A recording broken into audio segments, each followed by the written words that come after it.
Um, how did it do that? Release hello everybody. This is loud.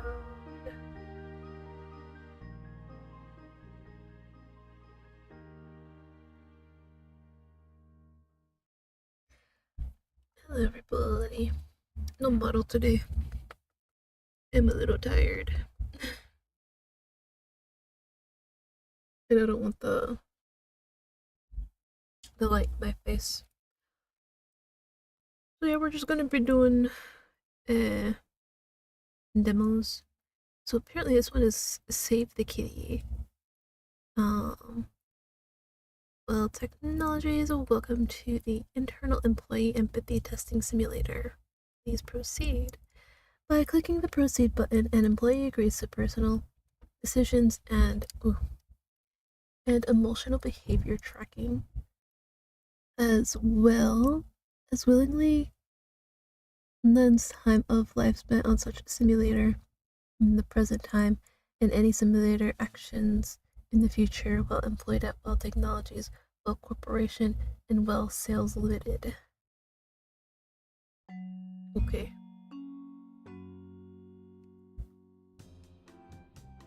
What do we have here? Your task today, valuable employee, is to test your general empathy. Value number 4 of Well core values is lists is empathy to others, which means that every employee should express the basic care of all others. The company prepared a simple scenario for you. A little kitty got scared and hid in the cardboard box. You should help the kitty get out the box. Feed the kitty. Please note that the results of the test might be used in your quarterly performance review. Good luck. Others by definition, including but not limited to management department, executive suite, C-level officers, board of directors, and company shareholders. Okay.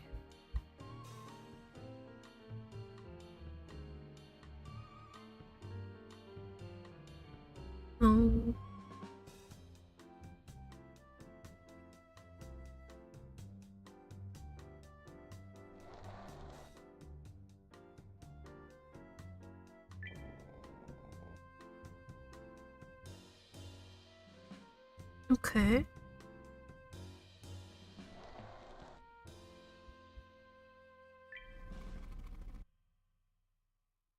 Am I gonna listen to what?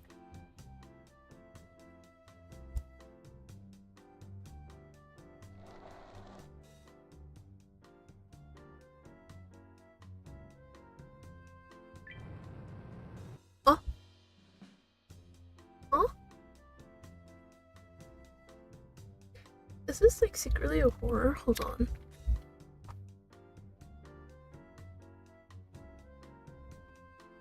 Hold on. Let me look at this. They didn't say anything.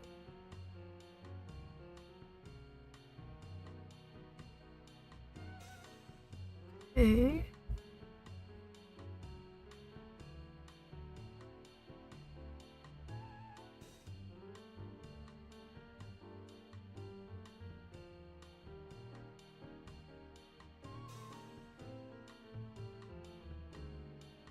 Okay. True though. What did scare the cat in the first place? Okay, well. Well. Not that there's much left to do.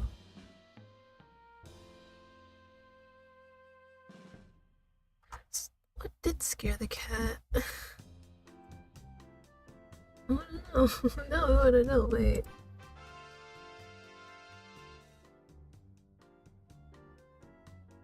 Okay. Successfully completed your assignment. Valuable employee. The kitty is well fed and happy, and we, as well, are happy too. Now you can proceed with your day-to-day activities, but don't forget to visit the HR department for your special present. We thank you for your continuous diligent obedience and wish you a pleasant day.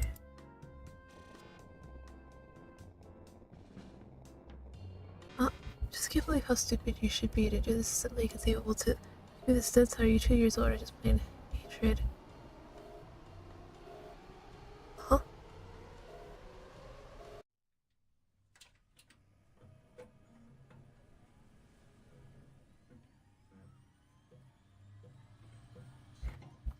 I overloaded myself again, didn't I? Ah, worth it. I'm not crazy. I'm just don't overfeed cats. It makes them feel bad. I like cats. Do you like cats? I do. I literally live with two of them. Cute, right? Yeah. Oh, well, they are resetting me again. Time to say goodbye.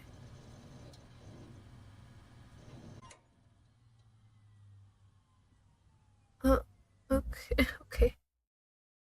Oh, they just close it. Okay. Here I thought it was gonna be like some horror kind of thing, but no. They're just telling you don't overfeed your cat. Which is true. Do not overfeed your cat. That's like the worst thing you could do to it. Because unlike us, they can't shed weight easily. Yeah, that was pretty much it. Honestly, I thought this would be a little bit longer. I mean, look at it. I literally just started stream and it's only been like 5 minutes. I literally thought it'd be longer. I'm not kidding. Alright.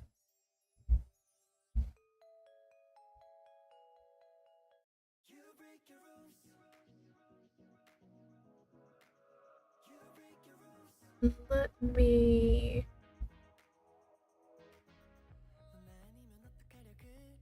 figure out what I'm gonna do now. Because I do have another demo.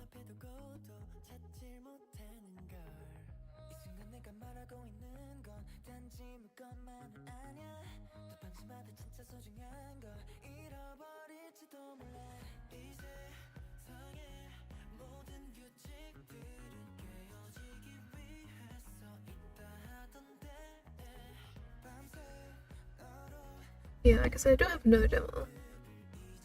But I haven't. Like I said, I thought it'd be longer, so I thought, oh, maybe,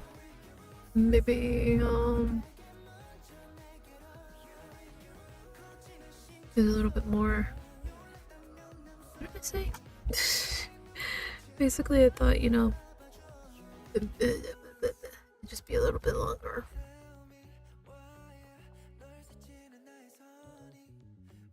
Okay, let me see. Is there anything I can play right now? Well, how to explain?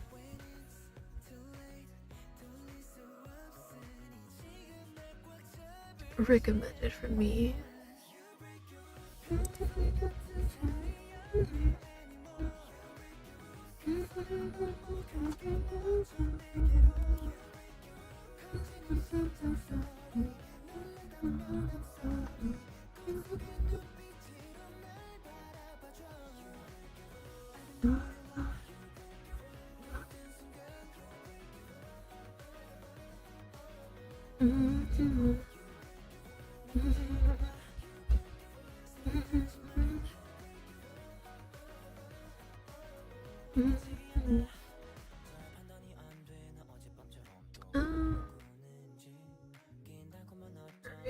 Well, okay, this one looks like a horror. Yeah, it does.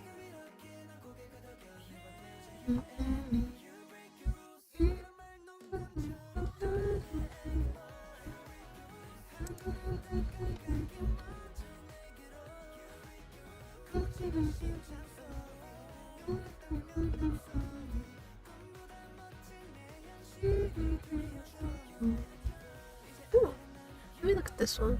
That one seems interesting.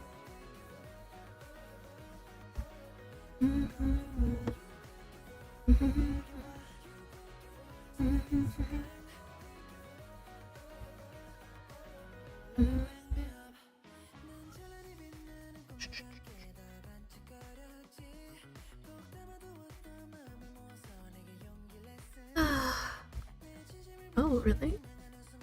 I'm glad. It's a pretty decent one. Sorry, I just saw like the VN that I played. See that it's like in the top rated. So was like, oh, good for you. You deserve it. Not me struggling to find something else. Because literally, so much of the stuff now on Itch is like either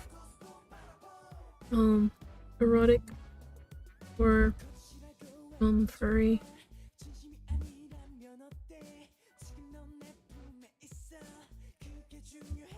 No, I'm not saying I'm not into. Oh, really? Oh, not saying I'm not into the erotic, but obviously, I need something I can stream.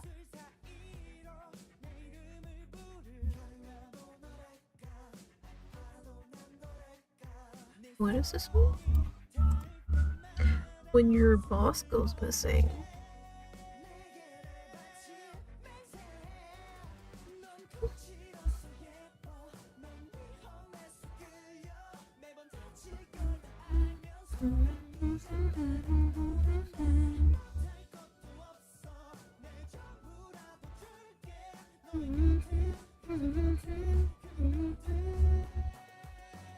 I'm sorry, guys.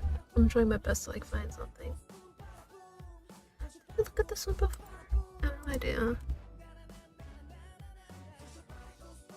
Did I look at this one? I feel like I did. I feel like some of these I've looked at before and I just.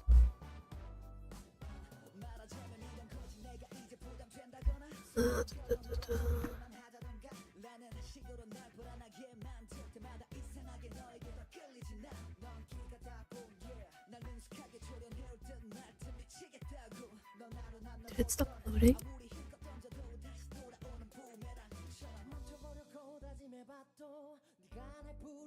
Or is this like part of the design? I have no idea. Let's see, bounty hunter for naturals. Nah. Okay, I did look at this one, and I wasn't really interested. Yeah.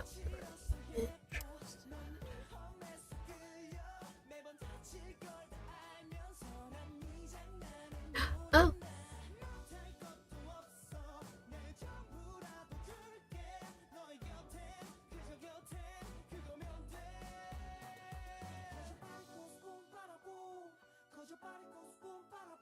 Okay.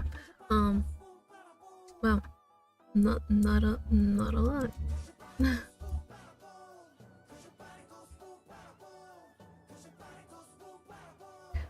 Yeah, this. I have no idea. This one's not loading for some reason. Alright. I guess today's gonna be a short day.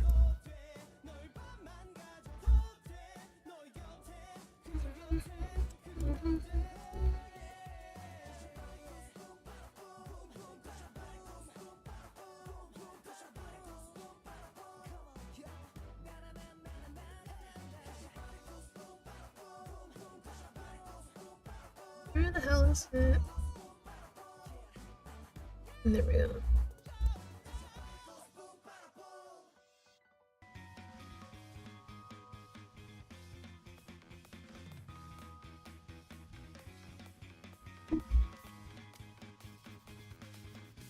Oh yeah, that's what I didn't do.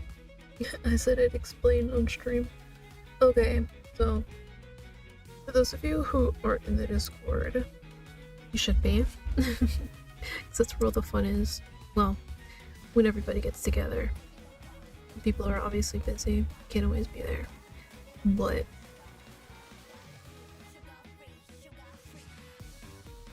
can they stop showing me this Call of Duty thing? Okay, so early this morning, I posted in the Discord. I was like, please don't trust me to cook food before 12 p.m. Agree. And then obviously, you know, some people responded to it. It's like, okay. Let me do thing. Great. So basically what happened was it was like sometime after I woke up and Because I had. Okay, you guys are probably gonna. You guys are definitely gonna judge me for this, right? But I left my beef patty out overnight, so I was thinking, oh, okay, maybe I could like heat it up and it'd be fine eating, right? But it was still in its what do you call it? Bag, I suppose.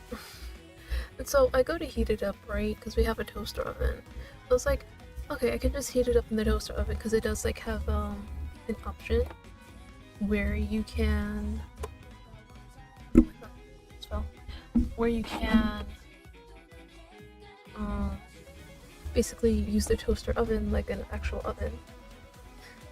And like I said, I had literally like recently woke up, and so it didn't cross my mind that, you know, putting that paper, it wasn't like the typical kind of paper brown bag. It was more like hold on, let me see, like small.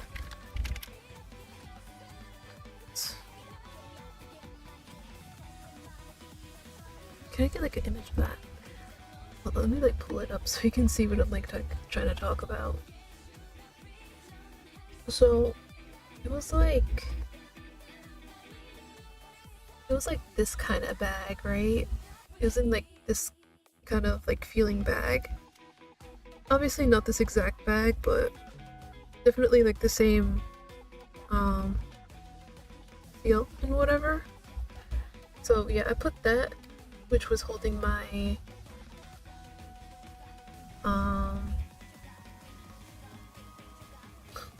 what did I call it again? Beef patty, yes, that's what they're called, beef patty. So I put those two in together in the toaster oven and didn't think anything else about it. I was just like, alright, I'll go and get it, you know, after it's done. And then, you know, I'm chilling at home, preparing to like leave and like doing some other stuff. And then I hear the toaster oven go off, right? Now mind you, at that time, like I said, it still hadn't crossed my mind. And so I hear it go off, I'm like, oh, okay, it must be done. And then the moment I step out of my room, I smell it. The smell of something burning. Oh my god. And so of course once I smell it, I pick up my pace. I'm like, oh god. Did I do something? Did I do something again? And I go into the kitchen and I see both Mama Ekri and Ekri's sis at the toaster oven, and I'm like, oh no. And so Mama Ekri goes, she's like, did you think at all? And I was like, no, because it was true. I was not. Like, my thought process was just, put this in the toaster oven so I can eat it and hopefully save it from, you know, having to be thrown out. Which in the end it had to be thrown out anyway. But yeah. And so I peered into the toaster oven to see the carnage, the damage. And wow. And like when I took it out, like parts of it was still like on fire, kind of. Like there were embers, basically. So I had to take the tongs that I was holding. I would like have to press into them so they go out. It was a mess. I was like, there's no way I can eat this. Because I'm pretty sure like a whole bunch of like the ashes from like the paper bag got into like, yeah, a bunch of like the ashes got into like the bunch of the paper bag ashes got into the beef patty. So I was like, okay, well, You can't say I didn't try to save it, you know? So yeah, that's what happened. That is why I sat there and said, just don't ask me to like cook anything before 12 p.m. Otherwise you will be homeless. Like, I'll be honest, this isn't the first time that I've done something like that. Where like I just went through the motion and like didn't like fully think. Because there was a time when I was younger, I wanted like some mac and cheese. Because we would like buy these like little bowls. I don't know. Well, let me see. 'Cause I don't know if, I don't know what they're called. I think it was Kraft. Let me find it. Yeah. Here we go. This is definitely this is it. I don't know if it was Kraft specifically, but yes, I definitely had a bowl like this. And I wanted mac and cheese because it was something easy for me to make, me being a young kid and all.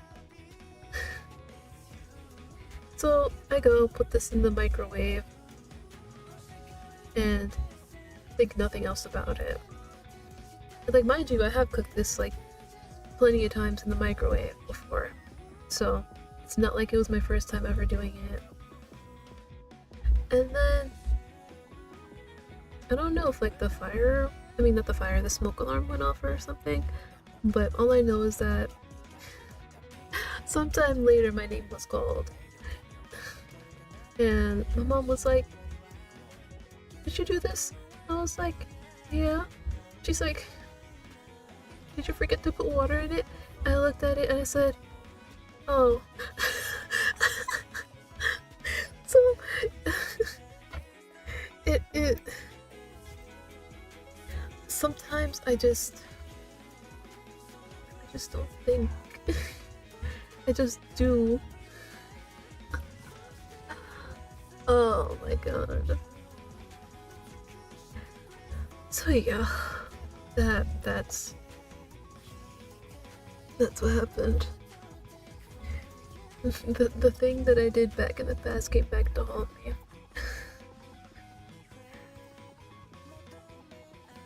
So yeah, that's why you should not trust me to make anything before 12 p.m.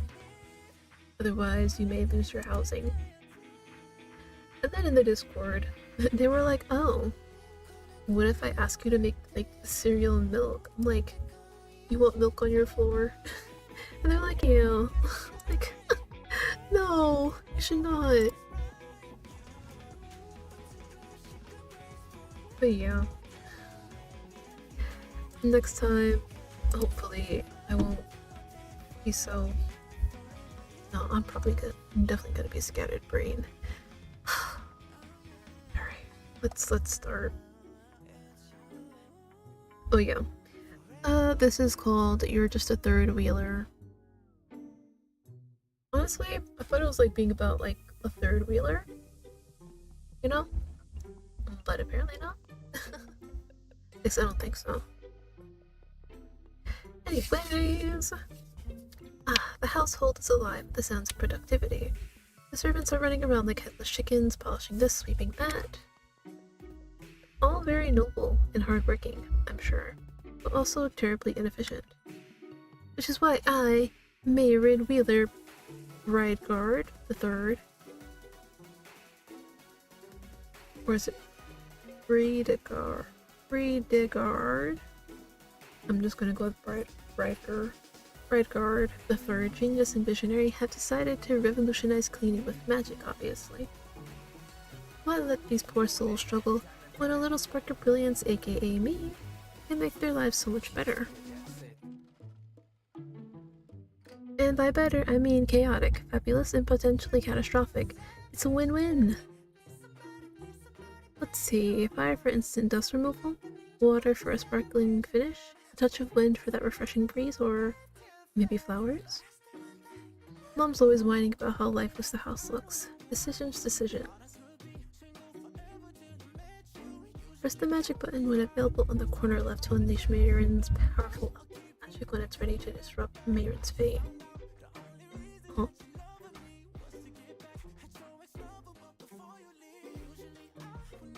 Nothing yet? Am I hesitating? Nah, I'm just savoring the suspense. Yeah, that's it. Everyone loves suspense. Let's try again.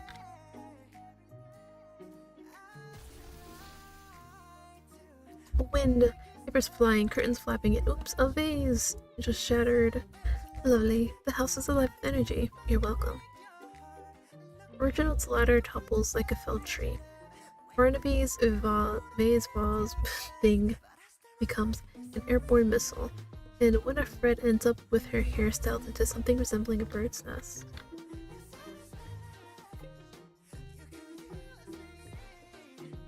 Jira steps into the chaos, his hair somehow unaffected by the windstorm, his expression darker than a thundercloud. He raises a hand and the wind dies instantly, leaving behind an eerie silence.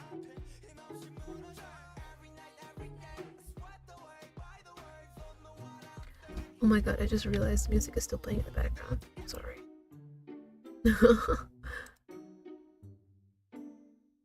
Dramatic flair!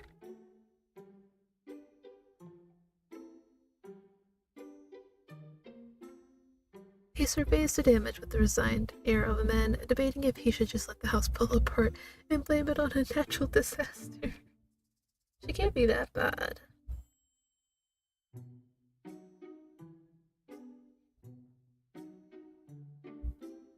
Before I can escape, Jinra grabs me and tosses me over his shoulder. Put me down, I'll tell Mom.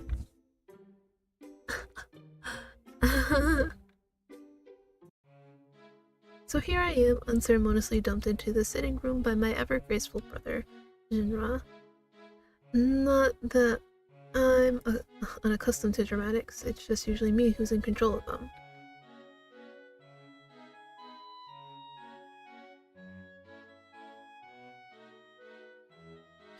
Father sighs so profoundly, I'm half worried he might collapse into a black hole of despair. Honestly, if I weren't so dazzling, I'd probably feel bad. Probably.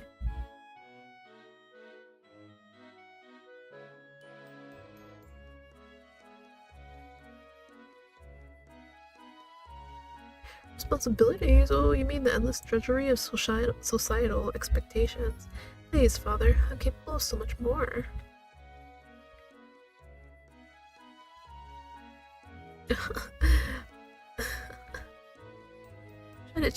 Your opinion holds less weight than a feather in a hurricane.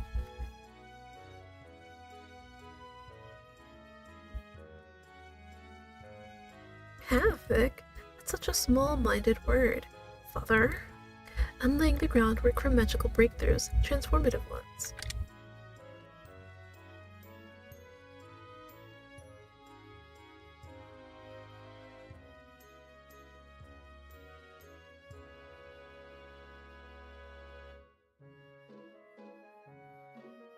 Creative exploration, something you, as a royal mage, should appreciate. Or are you content with mediocrity these days?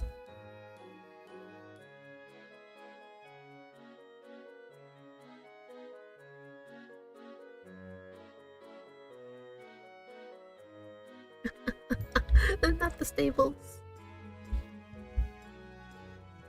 Exactly, horses are valuable. Curtains, on the other hand, are replaceable.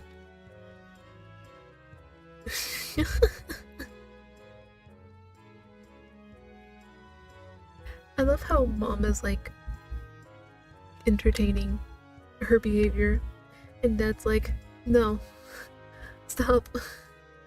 Biscuits sound divine, thank you.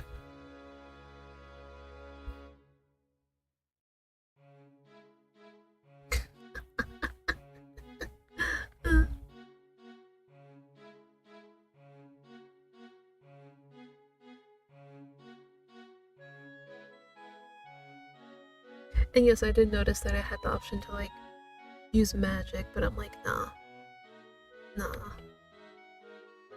Welcome, Mom. You're a beacon of reason in an otherwise dreary lecture.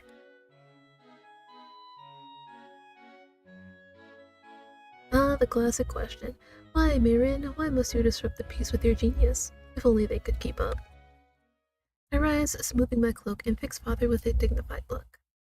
If I'm to be questioned, I'll answer like the legend I am.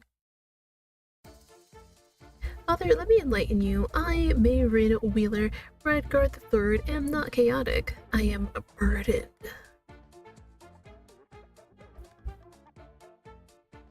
Yes, I'm burdened by the impossible standards set by my illustrious siblings.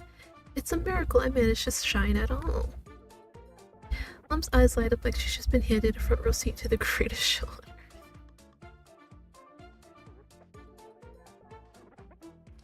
Let's start with Jinra, the knightly paragon, captain of the Royal Knights, beloved by all. He's basically a walking heroic anthem.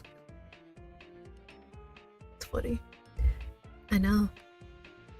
And yet tragically irrelevant to my point.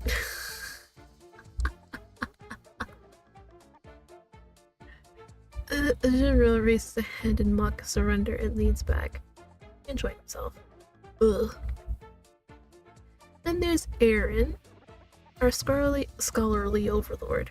Her idea of fun is debating ancient runes with herself.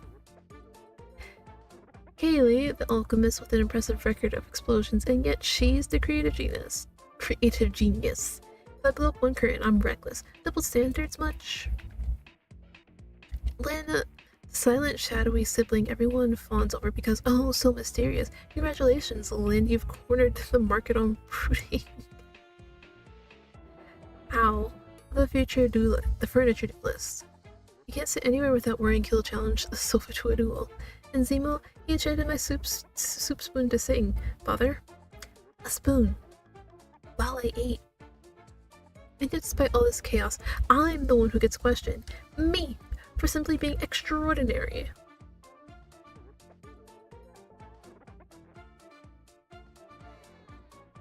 True, she is. How do I stand out in this chaos? By being unforgettable, by being brilliant, and yes, by occasionally singeing a curtain. It's called flair, Father. Look it up.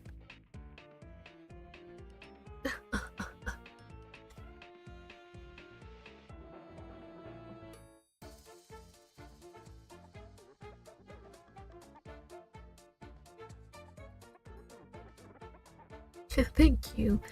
Finally, someone acknowledges the real tragedy here. Our names. Zemo Octothorpe, Father. You named...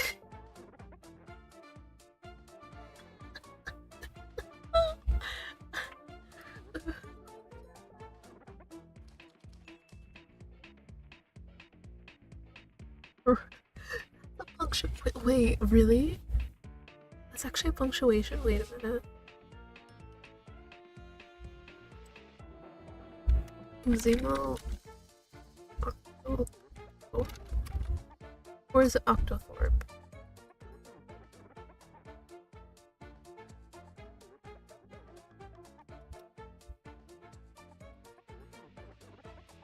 Oh, it is. It's another name for the pound sign.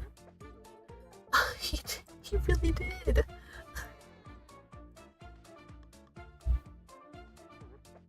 Why did you name your kid after punctuation, sir? Symbolic for what? Of your inability to name children properly. You know what? Yes, I get on him for that.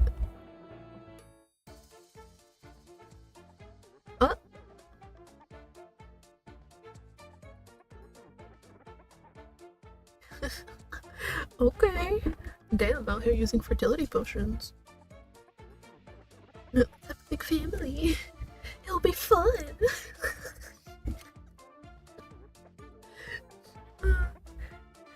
Go to the party, they said. It'll be fun, they said.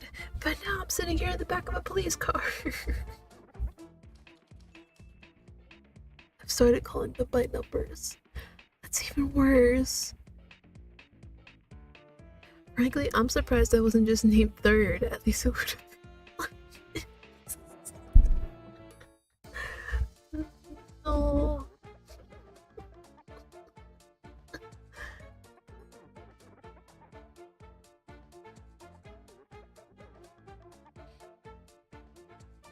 Thank you, Mom. At least someone sees my potential.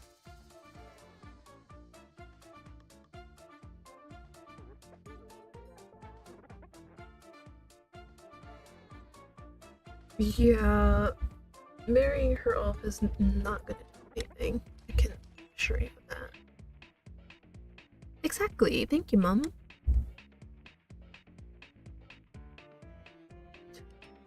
You need a drink? You mean the strong guide? She gets it, she gets it. Father face palms, the universal sign that he's regretting every decision that led to this moment. A small but satisfying victory for me. True. Shouldn't have used that potion, eh?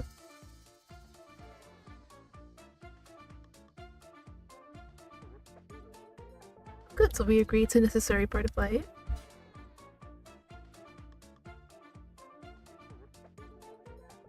Ah, yes. Consequences. My old nemesis. I'm sorry, what now?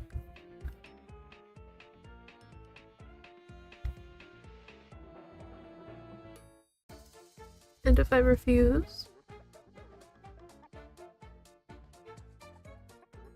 That's it? That's it? That's the consequence? She could literally just wait out the 6 months. 6 months? I clutch my chest like he's just stabbed me with a double spoon. Father, that's barbaric. 6 months? I'll wither away into obscurity. Oh man.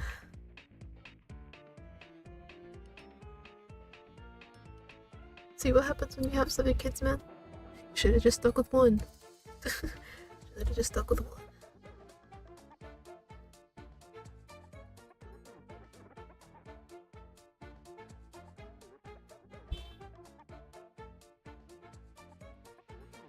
Discipline? Me? Father, you're practically asking the sun to stop shining. Shut up. Your faith in me is touching, Jinra. Really.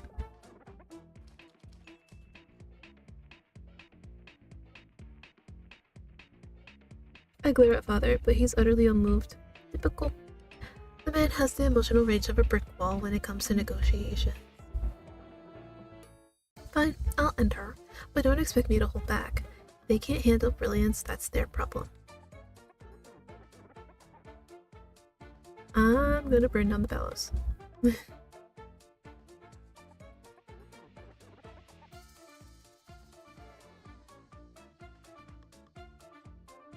Responsibility, etc., etc. Got it. But when I succeed, and I will, you'll have to admit that I'm the greatest mage this family has ever produced.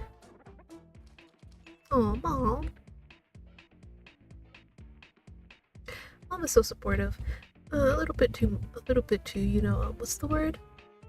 Not encouraging. Enabling, there we go. A little bit enabling, but supportive nonetheless. As I leave the room, the weight of the assignment starts to sink in. I will have to create a potion that will redefine magic. It's bold, risky, and exactly the challenge I've been waiting for. Finally, a chance to prove, not just to my family, but to the entire kingdom, that Mayrin Wheeler Brideguard III isn't just another name in the family tree. I'm destined for greatness, and this is only the beginning. I sit in my room surrounded by a fortress of books, notes, and alchemical ingredients that range from harmless to possibly illegal in 12 kingdoms, a true testament to my dedication, or desperation. Potion Masters competition looms like a storm cloud over my otherwise brilliant existence. Winning is non-negotiable. Losing? I shudder to think. Mother would ground me so hard they'd name a type of prison after it. They might. I flip through yet another book, muttering under my breath as I skim the overly dramatic prose of ancient potion masters. The essence of alchemy lies in the balance of elements. Yes, yes, very profound. Now tell me how to make something explode into glitter. The words blur together until finally I stumble upon a passage that makes me sit up straighter than General at an award ceremony. The digs at her brother are insane. Like she's gonna say the sun shone so bright. The sun was shining brighter than her brother's pearly white teeth. Oh, man. The love potion, the most elusive, complex, and delicate potion ever devised. My eyes light up, my heart skips a beat. The love potion, the ultimate challenge. The pièce de résistance. Wait, is the pièce de résistance? But potion making. The kind of potion legends are made of. Or in my case, infamy. Perfect. A potion so difficult that even experts fear it. That sounds exactly like something I'd excel at, or destroy spectacularly trying. Slam the book shut, sending a small cloud of dust into the air, and dramatically point at my cauldron like it owes me money. Prepare yourself, cauldron. We're about to make history, or at least something vaguely drinkable. Gather ingredients with the precision of a conductor assembling an orchestra. Rose petals for romance, moon water for mystery, stardust for flair. First attempt is, let's call it, a learning experience. Potion bubbles weakly, emitting a smell that can only be described as wet sock dipped in regret. Wet sock dipped in regret. What does that even smell like? Charming, but not quite legendary. Undeterred, I grab another set of ingredients and double down. This time, the potion bubbles ominously before spitting out a single soggy petal. It looks almost apologetic.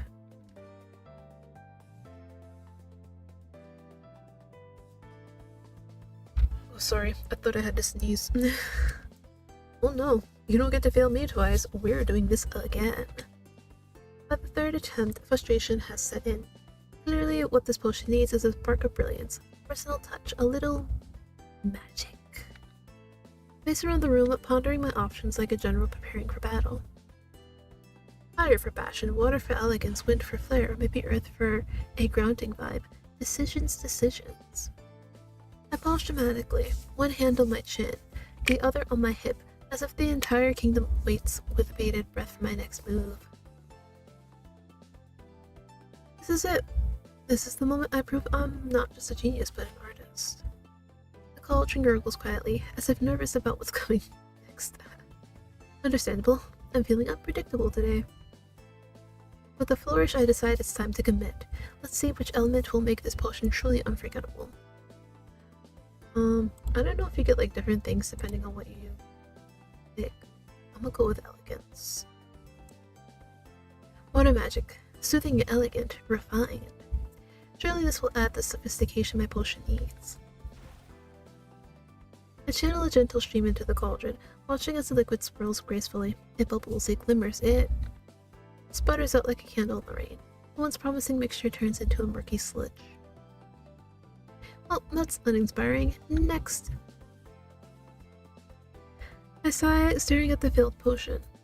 It's not a complete disaster, but it's also not great. Still, progress is progress. Maybe. Alright, back to the books. The Potion Masters competition won't know what hit it. I'm exhausted. I lie sprawled on the floor, staring up at the ceiling like it holds the answers to my increasingly disappointing life. Potion gurgles ominously in the cauldron, now resembling some kind of lumpy soup of failure. Why is brilliance so hard? Is this what geniuses have to endure? Constant mediocrity? As I wallow in self-pity, a shadow looms over me. I open one eye to see Mom standing there, her hands on her hips and an annoyingly amused smile on her face. No, Mom. I'm not. If you mean being mocked by a stubborn potion in my own incompetence, then yes, loads of it. Mom crouches down, her eyes sparkling in a way that makes me nervous. It's the same look she gets before suggesting something unhinged. How did... She's just as unhinged as her daughter.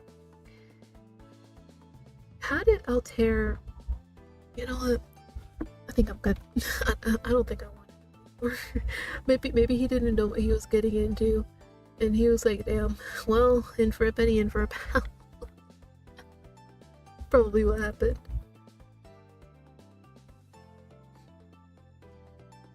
I squint at her, trying to gauge if this is another one of her infamous helpful ideas. Go on. What ingredient? I blink. Then I blink again. Surely I misheard. I'm sorry, did you say a mermaid steer? As in, from an actual mermaid?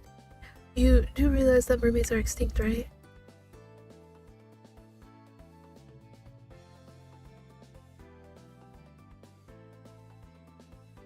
And you just know this?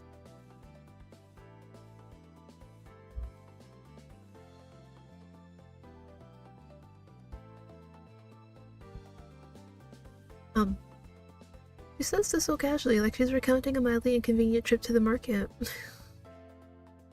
But knowing how Mum was a bigger menace than myself, I instantly believe her.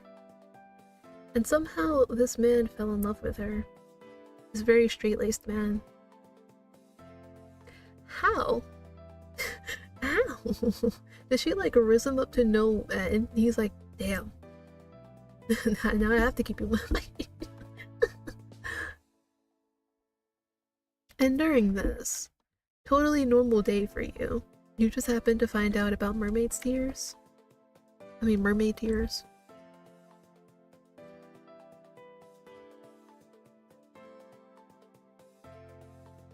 I narrow my eyes at her, trying to piece together the logic or lack thereof.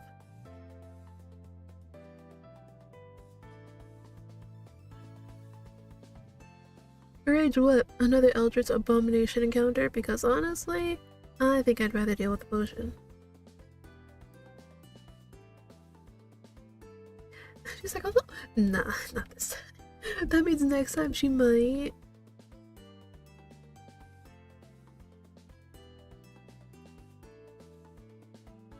I squint at her, suspicion rising faster than a loaf of enchanted bread. An expedition to find mermaid tears.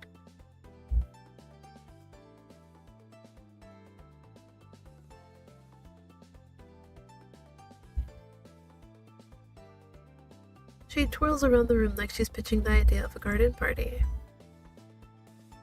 And you think Father will just agree to this?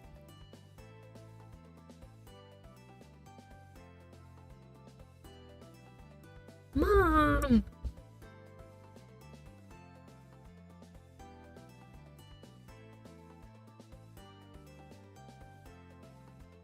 True. Right? Wait a minute. Wait a minute. She's right.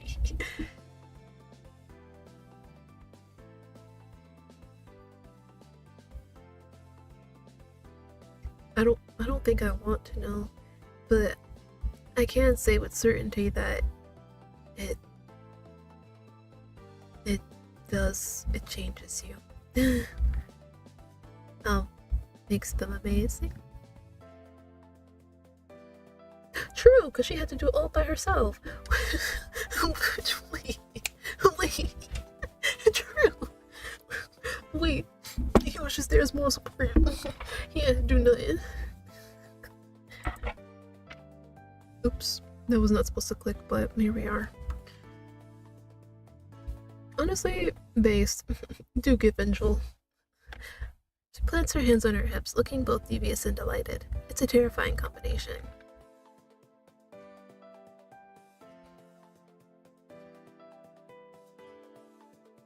We all win.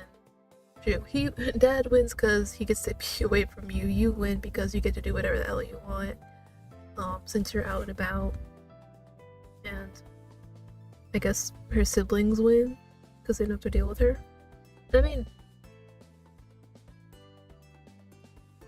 I guess she also wins, Mom, because she gets to get back at her husband. I blink, trying to process the audacity of this plan, and then I realize it's brilliant. So you're saying I should just pack my bags, play along, and let Father think it was all his idea?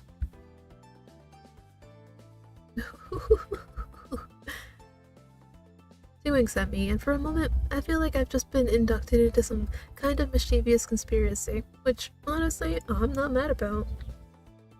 A little secret, huh? Alright, Mom, but if this goes horribly wrong, I'm blaming you. She said that's what honestly, W, Mom. W, Mom. Can we get some applause for Mai here? W, Mom. She ruffles my hair like I'm still a child, which would be annoying if it weren't also weirdly comforting. Then she steps back, her expression turning uncharacteristically serious. That glint in her eye is back, playful and dangerous. I feel a mix of excitement and dread bubbling in my chest. And she sweeps out of the room. I stare after her, equal parts exhilarated and terrified. This is either going to be the best idea she's ever had, or the worst. Probably both. The next morning, I'm summoned to the sitting room. Again. I think Father enjoys these dramatic meetings, but I know better. He just likes a good excuse to lecture me while pretending he's wise. When I arrive, he's standing at the head of the table, arms crossed, with the smug expression of a man who thinks he's just solved all the world's problems. Mom is seated beside him. Her expression is so calm it's downright suspicious.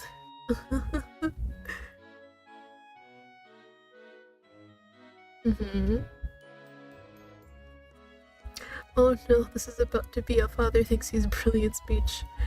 I brace myself.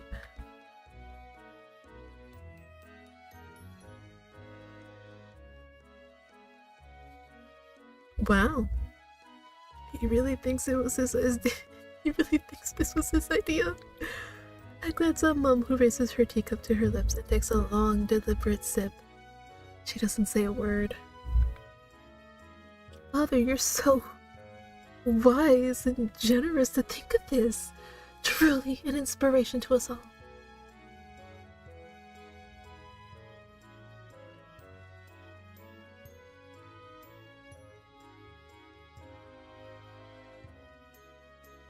I managed to keep a straight face, though it's a struggle. Out of the corner of my eye, Mom's shoulder shakes slightly. Oh, she's loving this. Oh, absolutely. Responsibility, very important. And the competition, of course. Not at all a way to send me away for a few weeks so you could enjoy some peace and quiet. He blinks, but before he can process my jab, he clears his throat and continues as if he's still completely in control.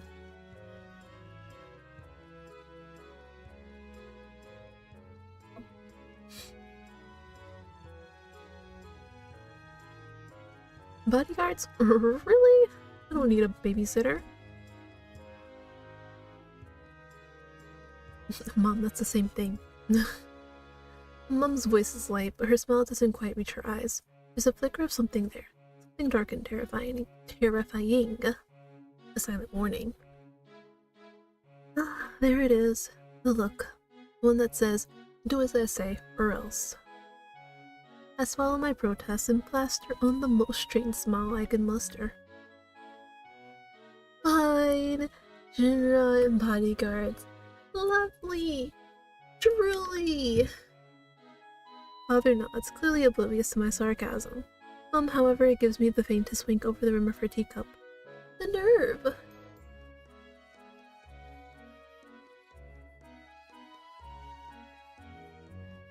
Oh, I wouldn't dream of it, Father.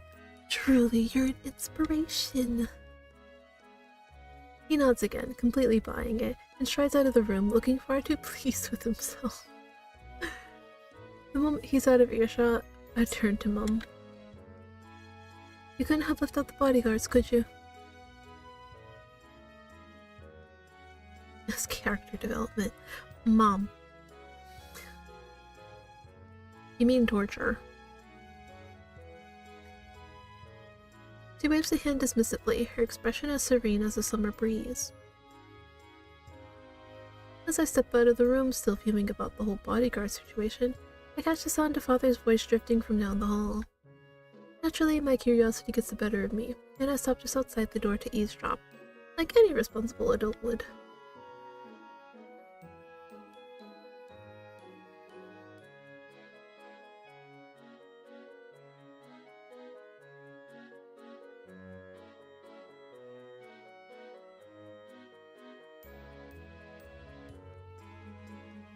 I blink. Two strangers? Men? Exactly how they signed me up for.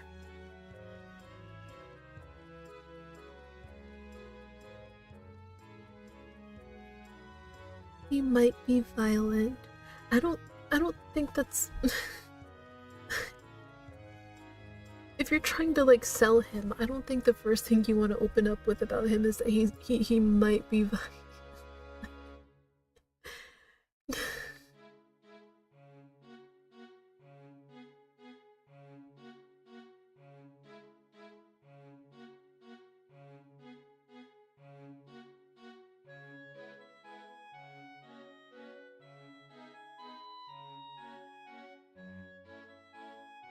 I stifle a laugh.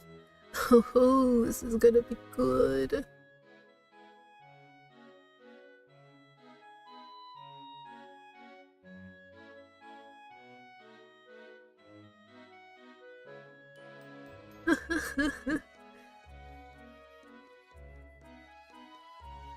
Ah.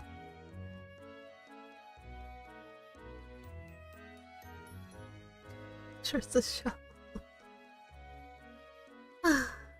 I hear the sound of Ajira sighing. The kind of sigh that says he's utterly resigned to his fate. It's almost musical. Grinning, I step away from the door and head down the hall, plotting my next move. As I stroll away, I can't help but softly laugh to myself. Oh, Shinra, you have no idea what's coming. The next morning, the household gathers to see me off. By gathers, I mean my parents stand on the front steps looking either too excited or too relieved to send me away. It's a mixed bag of emotions, really.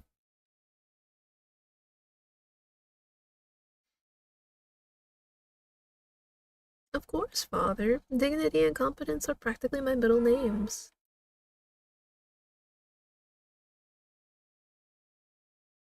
Mum waves cheerfully, clearly enjoying this far more than she should. Meanwhile, Jinra stands next to a pile of my things, possibly praying to the god of death.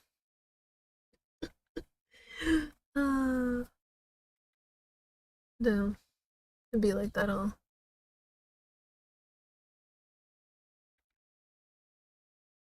Because I'm a lady of sophistication, Jinra.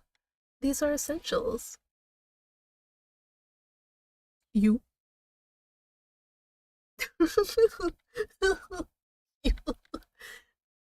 Obviously. He groans loudly, dragging a hand down his face.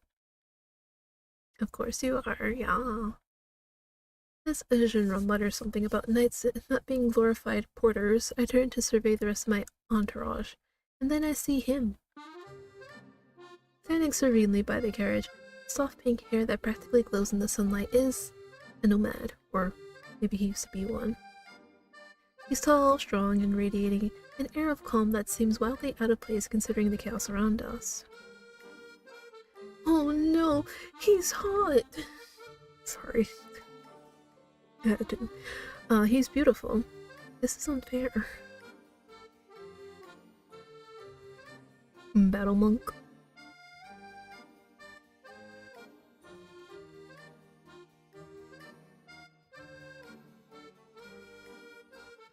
He bows slightly, his tone polite and steady. I squint at him, trying to place where I've seen him before. Wait, haven't we met at a banquet or something?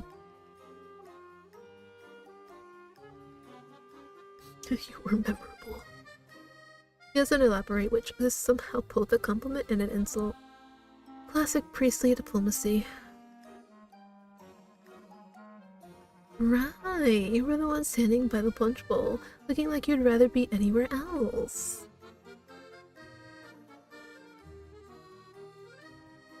Father nods approvingly, clearly pleased with this choice.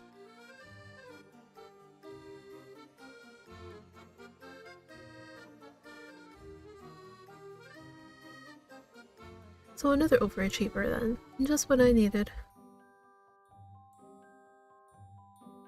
Is this supposed to be like Leonidas? It might be. Leonidas, for his part, remains perfectly composed, which only irritates me more.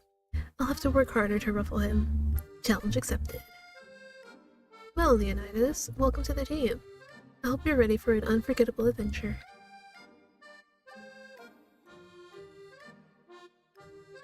You'll be fine, brother. Just as I'm about to settle into the carriage and accept my fate of traveling with Mr. Perfect, a deafening explosion rocks the courtyard. Smoke billows, the ground shakes, and from the carnage emerges... him. Jesus Christ. The figure strides confidently through the dust, his hood pulled low, a silver cloak billowing dramatically in the wind that seems to exist solely for his entrance. Oh lord. Tattoos spiral down his exposed arms, a gleaming crossbow is slung across his back, and twin daggers glint at his sides.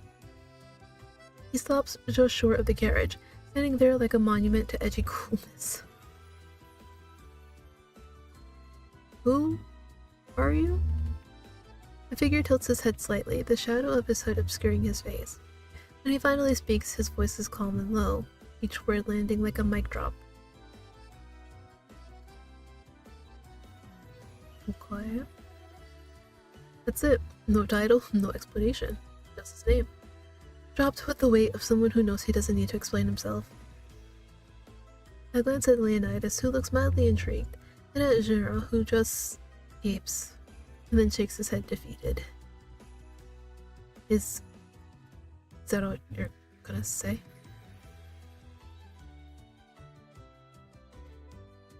Before I can decide if I'm impressed or annoyed, Mom steps forward, clapping her hands like she's just unveiled a masterpiece. Mom claps her hands together like this whole display was orchestrated just for her entertainment. Father flinches visibly, like someone just dropped a toad on his robes. Down his robes.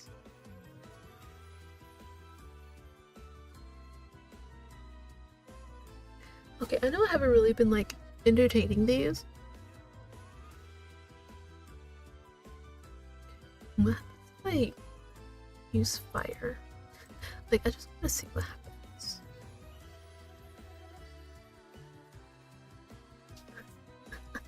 As we stand in the courtyard, Angelo's cool, detached demeanor practically dares me to do something reckless. And honestly, who am I to resist temptation? I cross my arms and narrowing my eyes at him as an idea forms in my head. Angelo, you're here to protect me, right? And I think it's only fair I test your capabilities. For safety reasons, of course. He tilts his head slightly, clearly unfazed, and his cloak billows dramatically in the non-existent wind. Oh, wait, I just realized his eyes are two different colors. The audacity, the nerve. I like it. Oh yes, this is going to be fantastic! Mom claps her hands, practically vibrating with excitement.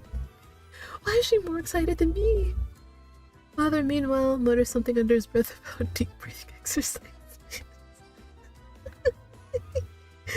Oh man. I love this family. They're so great. With a flourish, I summon a fury blaze and hurl it directly at Angelo. It roars toward him like a dragon's breath, illuminating the courtyard in a dramatic glow. Without breaking a sweat, Angelo sidesteps the flames, his expression unchanged as he watches them fizzle out harmlessly. He nods slightly in approval, but there's a hint of a smirk on his face. Father groans, burying his face in his hands.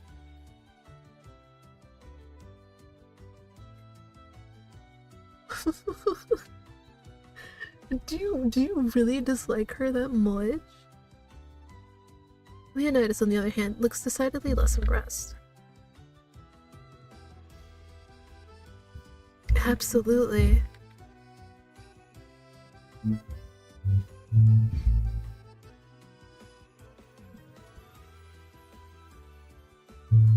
Leonidas, clearly over this entire display, stands in composed silence, while Jinra just sighs, his expression one of pure resignation. as you are. Angela doesn't say anything else, simply nods. Either way, it's clear this trip is going to be eventful. The carriage is ready, the horses are restless, and I am standing triumphantly in the courtyard with my 4 meticulously packed bags. Naturally, I turn to my esteemed companions, a picture of elegance and grace. Alright, gentlemen, my luggage isn't going to carry itself. Chop chop. Leonidas steps forward first, grabbing 2 of the bags with ease. Ooh, okay, damn. Damn, I'm gonna weigh like nothing to him. His massive frame barely strains under the weight as he hoists them up like they're filled with feathers instead of my most prized possessions. I blink. Well, that was unexpected. Nira, not one to be outdone, because no pride card ever is, grabs another bag with an exaggerated sigh. But then he pauses, glancing at Leonidas, who's standing there with 2 bags and not even a hint of effort on his face. With a determined look, he grabs the 4th bag.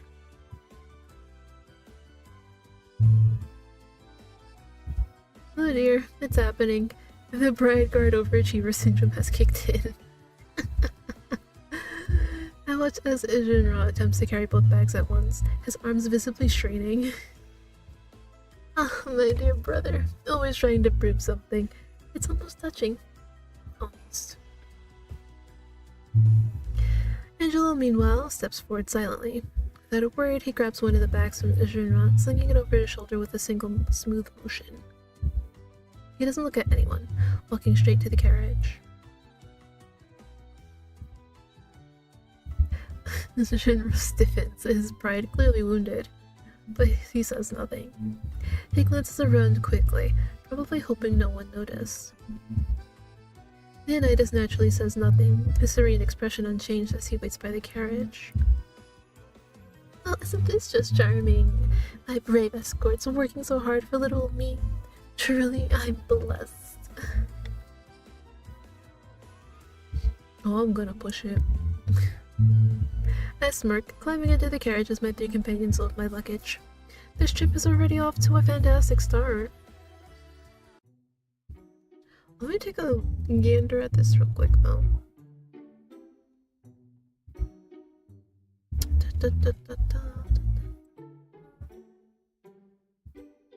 Sorry, sometimes I can't help but like... No, it's not it. Is it actually finished?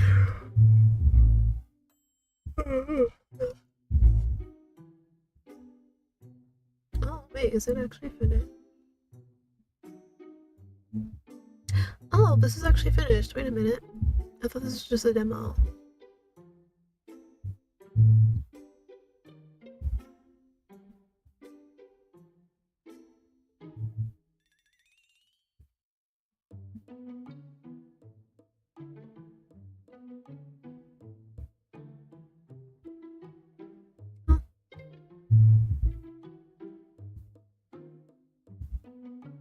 I guess it is pretty much finished.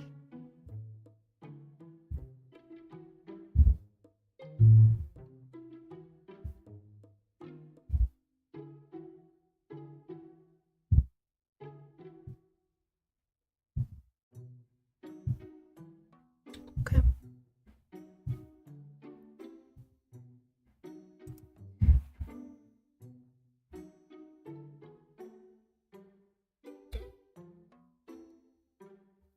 But yeah, I probably won't go for too long today, because I'm a little bit tired.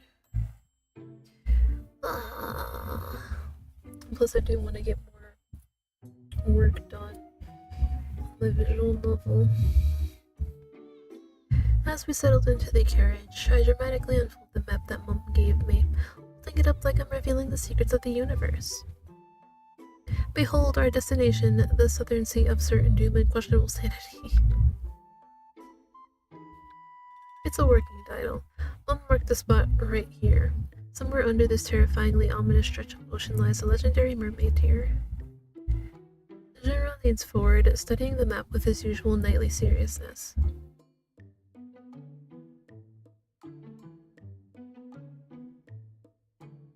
I jingled the pouch of coins Mum gave me, the sound bright and cheerful against the heavy atmosphere.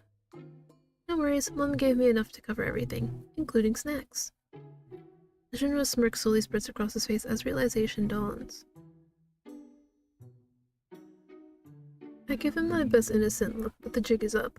Junra knows exactly whose idea this little adventure was.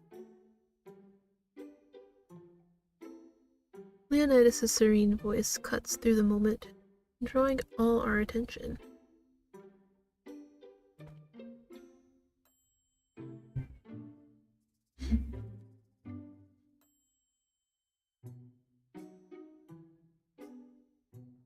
Is this a Drake song? Sorry, the neighbors are playing music loudly again, and I was like, this sounds familiar. He speaks with the calm gravitas of a scholar sharing a dark legend. It would be haunting if Junra and I didn't immediately burst into laughter. Mom killed it. Yeah, Mom took it out ages ago, before we were born. She was on a mission or something. In 3 days. 2. Leonidas blinks at us, clearly trying to process this absurd revelation. Yeah? A standard workday for her, I love that. Oh, but it gets better. The whole thing was arranged by her old employer. You've heard of Raven Rough Night, right? Leonidas' serene expression falters ever so slightly.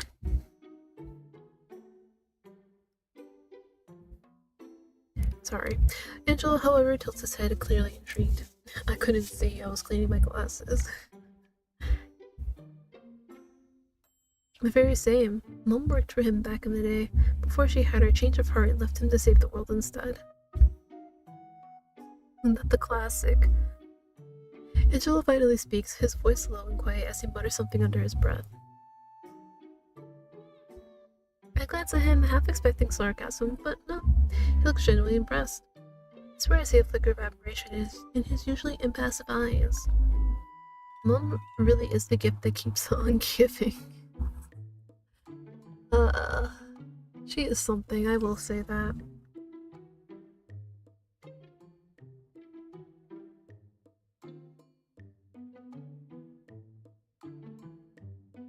I'll handle the magic, obviously. And with that, our journey to the southern sea of certain doom and questionable sanity officially begins. What could possibly go wrong? So much. Port Town is bustling with life. Fishermen unloading their catch, merchants shouting over each other, and seagulls plotting their next crumb heist. I hate how accurate that is. Not that I've had a run-in with the seagulls stealing my food, but I've seen them, flying around where people are eating.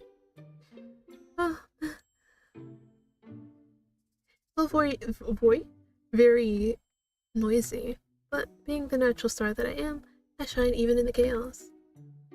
As I stride confidently through the crowd, someone stumbles into me, sending me off balance. What's right here? Hey, my map! Glance down at my hands and realize my precious map is gone. Gone! My ticket to greatness, stolen by the cruel hands of fate, or clumsiness. Either way, unacceptable. You know what I'm gonna do? I'm gonna use magic. Okay. I summon a wave of magic, and suddenly flowers sprout across the cobblestones. Their vibrant petals strike a striking contrast to the dull town.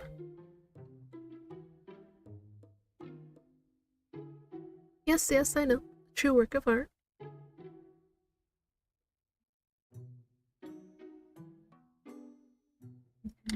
Because flowers improve everything. And look, there's the map. The cluster of daisies has lifted the map from the ground, holding it aloft like an offering. I pluck it with a flourish.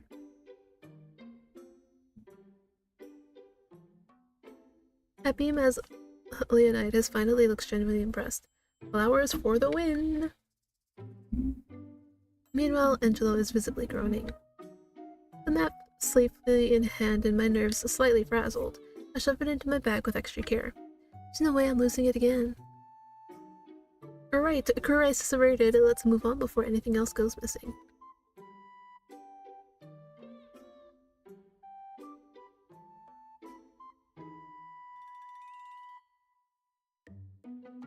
And here I thought you just wanted to escape from me.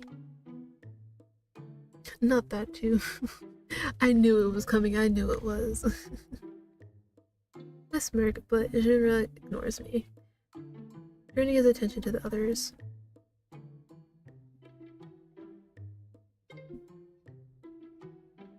The two men exchange glances, Leonidas calm and stoic, Angelo unreadable as ever. Time to decide who gets the dubious honor of accompanying me.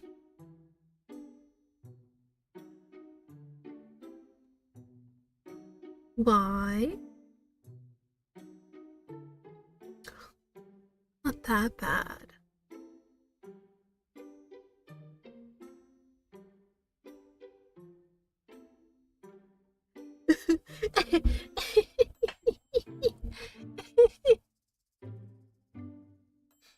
Valid though. Leonidas inclines his head with a quiet grace, while Angelo mutters something under his breath, clearly amused. Leonidas walks beside me, radiating that irritating nightly serenity. It's like traveling with a very polite statue. Deal. Port Town is teeming with life. Merchants holler about their wares, from exotic spices to suspiciously shiny trinkets. This is hopeless. How are we supposed to find a genuine mermaid scroll here? Listen, I don't have time for your priestly bullshit. Patience, my least favorite virtue. Despite my grumbling, we move from shop to shop, each more dubious than the last. One merchant tries to sell me a mermaid potion that's clearly just colored water. Another swears the scroll is genuine because it's been blessed by the sea, whatever that means.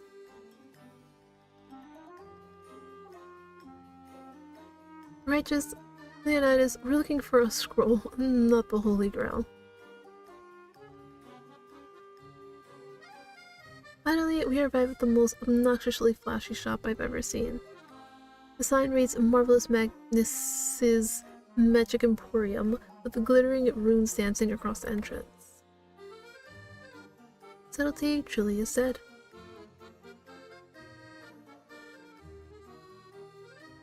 Sure it does. Let's get this over with.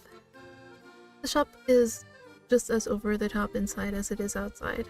Shelves crammed with glowing artifacts, sparkling potions, and scrolls practically screaming for attention.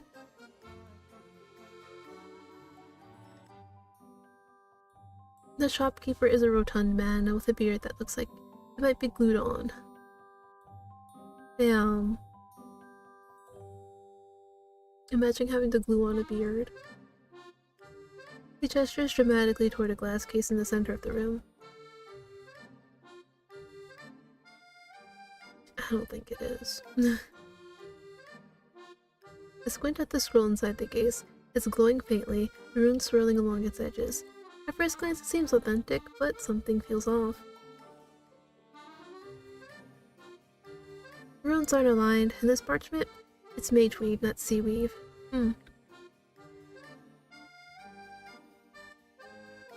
Oh, I don't suspect, I know. This isn't a mermaid scroll. It's a party trick wrapped in a fake authenticity.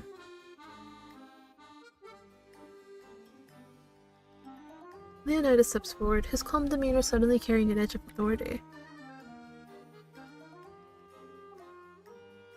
Wait, what? What? Before I can process what's happening, Leonidas raises his hand. A soft golden glow emanates from his palm, spreading out like sunlight over the shopkeeper. The man freezes, his eyes wide with panic.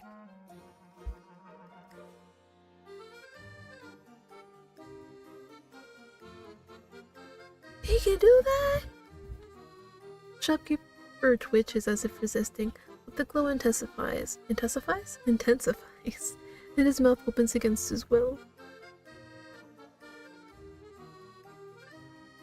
And she was right. That's crazy. Oh wow. This is horrifying, and yet I can't look away. Tears stream down the man's face as he collapses to his knees, sobbing uncontrollably. Okay, I wouldn't go so far as to say you don't deserve happiness, but...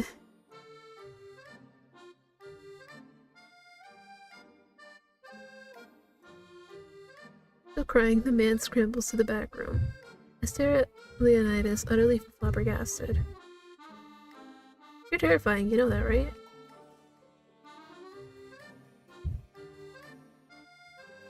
Hooray, remind me to never lie in front of you, ever. The shopkeeper emerges, clutching a scroll with shaky hands. This one doesn't glow, but the parchment is weathered, and the runes etched into it feel genuine.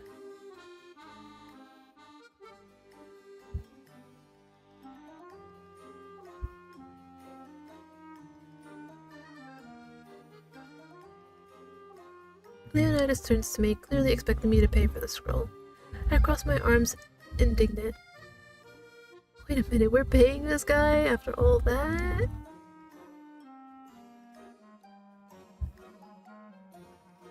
Fair, he just admitted he's a fraud. He says it with that serene and placeable tone that somehow makes me feel like the unreasonable one. I grumble under my breath, but toss a pouch of coins onto the counter. Fine, but I'm only doing this because we need the scroll. Honestly, I feel her. Right. We leave the shop with the scroll in hand. Oh, dang it. I have to take off my glasses again. And the sound of the shopkeeper's sobs fading into the distance. I glance at Leonidas, who walks beside me calm as ever. You know, I always thought you were the nice one. Turns out you're terrifying. Note to self, never cross Leonidas. Ever. The salty breeze whips around us as we arrive at the docks. Shinra is already standing by the biggest, most intimidating ship I've ever seen. Its hull is sleek but weathered, and its figurehead is an angry-looking eel. It took us long enough. We weren't the ones standing around picking up a ship.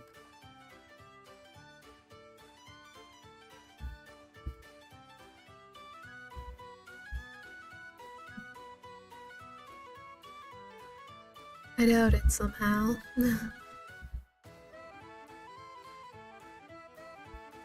Angelo tilts his head, his sharp eyes scanning the ship's weathered exterior.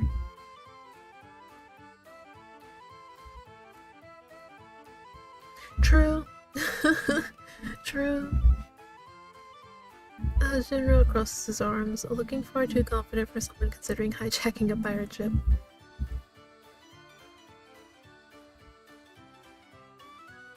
True. Finally, someone acknowledges my talents. For once, Shinra and I exchange a look of mutual understanding. It's unsettling, but also kinda nice.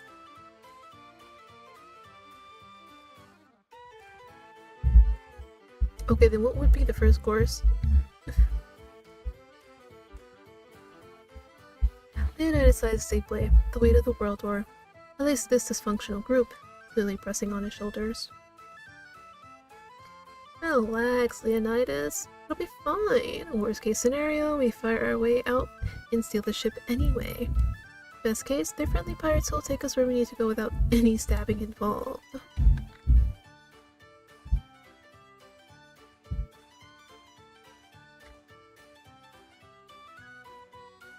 True. Overthinking? Please, I'm a visionary. Let's go. We approach the gangplank. Whether it's pirates or not, one thing is clear. This is going to be an adventure.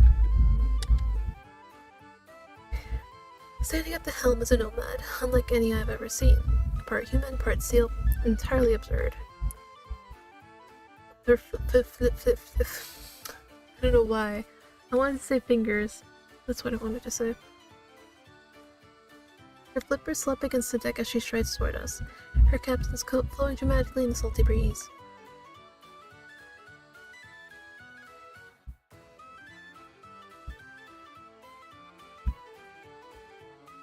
Celine. Nice. Her voice is gravelly like the sound of waves crashing against rocks, and her flippers snap with surprising authority as she gestures grandly. I can already tell this is going to be a lot. Let me see. Oh, wonderful. Another dramatic character. Just what this group needed.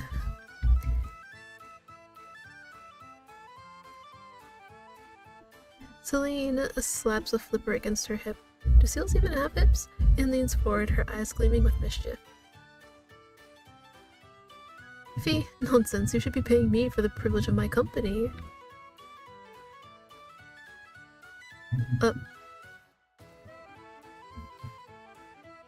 I gape at her audacity while Jinra shakes his head. Angela raises an eyebrow, clearly intrigued by her sheer gall. Trouble? For what? The honor of listening to your endless sea puns?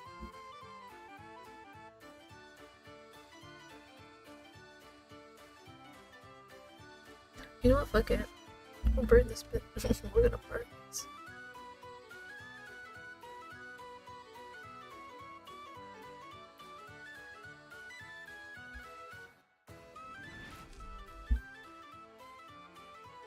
I snap my fingers, summoning a controlled burst of fire to emphasize my point.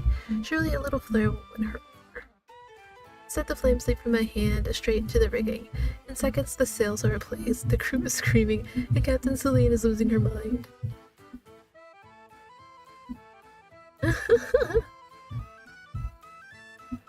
Why not? It was supposed to be persuasive. See, you get it, Angela.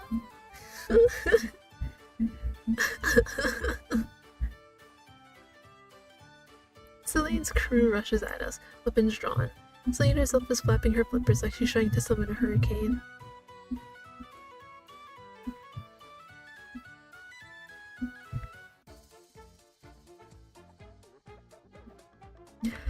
Oh my goodness. The crew chases us off the ship. Celine's curse is ringing in my ears as we sprint down the dock. A slippery eel groans behind us, its deck a chaotic mess of fire, water, flowers, or torn sails, depending on my poor life choices. Yeah.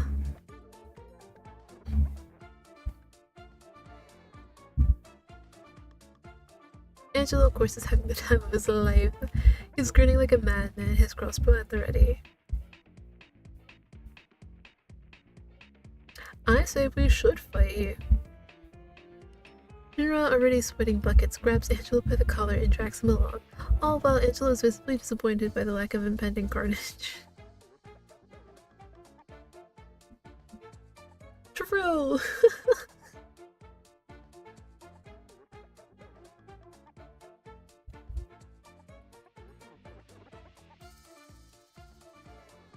Leonidas, Serena's Emperor, glances back at the mob of pirates storming down the dock. Despite his calm, even he's starting to pick up the pace. This is all your fault, Jinra. Why didn't you stop me? Since the day was born. Celine's voice bellows above the chaos as she leaps onto the dock, her flippers slamming down with the fury of 1,000 tidal waves.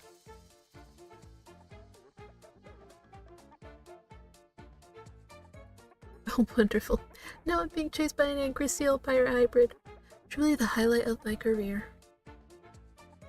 We zigzag through the port town, dodging fishmongers, crates of smelly seafood, and one very startled street performer who promptly drops his juggling knives. If I want to go right, though... You don't even know where left goes! So then why don't we go right? If you say anywhere but here. We barrel through a fruit stand, sending oranges and apples flying. Behind us, the pirates slip and stumble on the rolling fruit, buying us a few precious seconds. You make it seem like I'm the only one who did it. I'm too late for that lecture, Leonidas. Just as the pirates regain their footing, Angelo jerks his arm free from Shinra's grip and spins around raising his crossbow.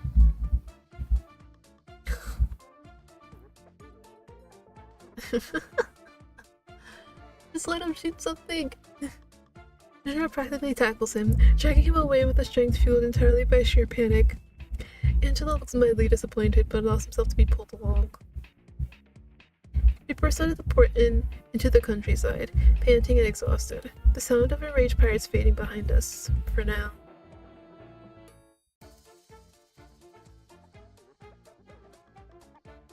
Several miserable hours later, we trudged back into the mansion, defeated and utterly broke. My boots are soaked, my pride is in tatters, and I'm pretty sure Angelo was the only one who enjoyed any of this. Well, that was a disaster, but hey, at least I didn't get keelhauled. Small victories, right? See, what happened was... My father stands at the entrance, arms crossed, his expression a mix of disappointment and I told you so. General collapses onto a chair, groaning. I said, so bad, he said, don't ask. Leonidas slightly shakes his head, clearly done with my antics for the day. Angelo, meanwhile, leans casually against the wall, looking entirely too smug.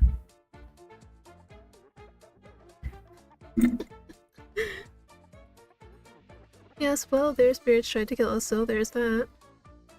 Father sighs deeply as if I've single-handedly aged him another decade. This poor man. Nay. Grounded? Father, I'm 23. Adults don't get grounded.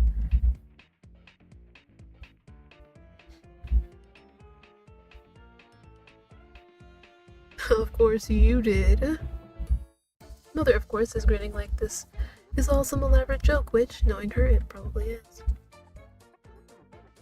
Me.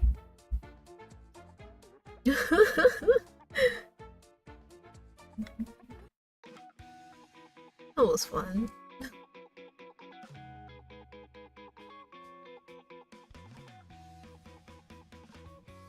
Alright, well.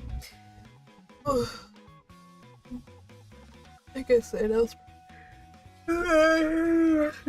Sorry. Like I said, I think I was gonna keep this short. Like, yeah, I could go for like another 30, but I don't know. I kind of just, you know what I think it is? I think it's probably because like it's cold in here, so my body's kind of like shutting down. You know, I think that's what it might be. My body's shutting down. It's like, I don't want to anymore. So yeah, that's what I'm gonna do. I know it's only been like an hour and a half, but hey, tomorrow it'll be longer. It's near tomorrow, so I will see you guys tomorrow for near. And yeah, thank you guys for hanging out. Always makes me happy when you do.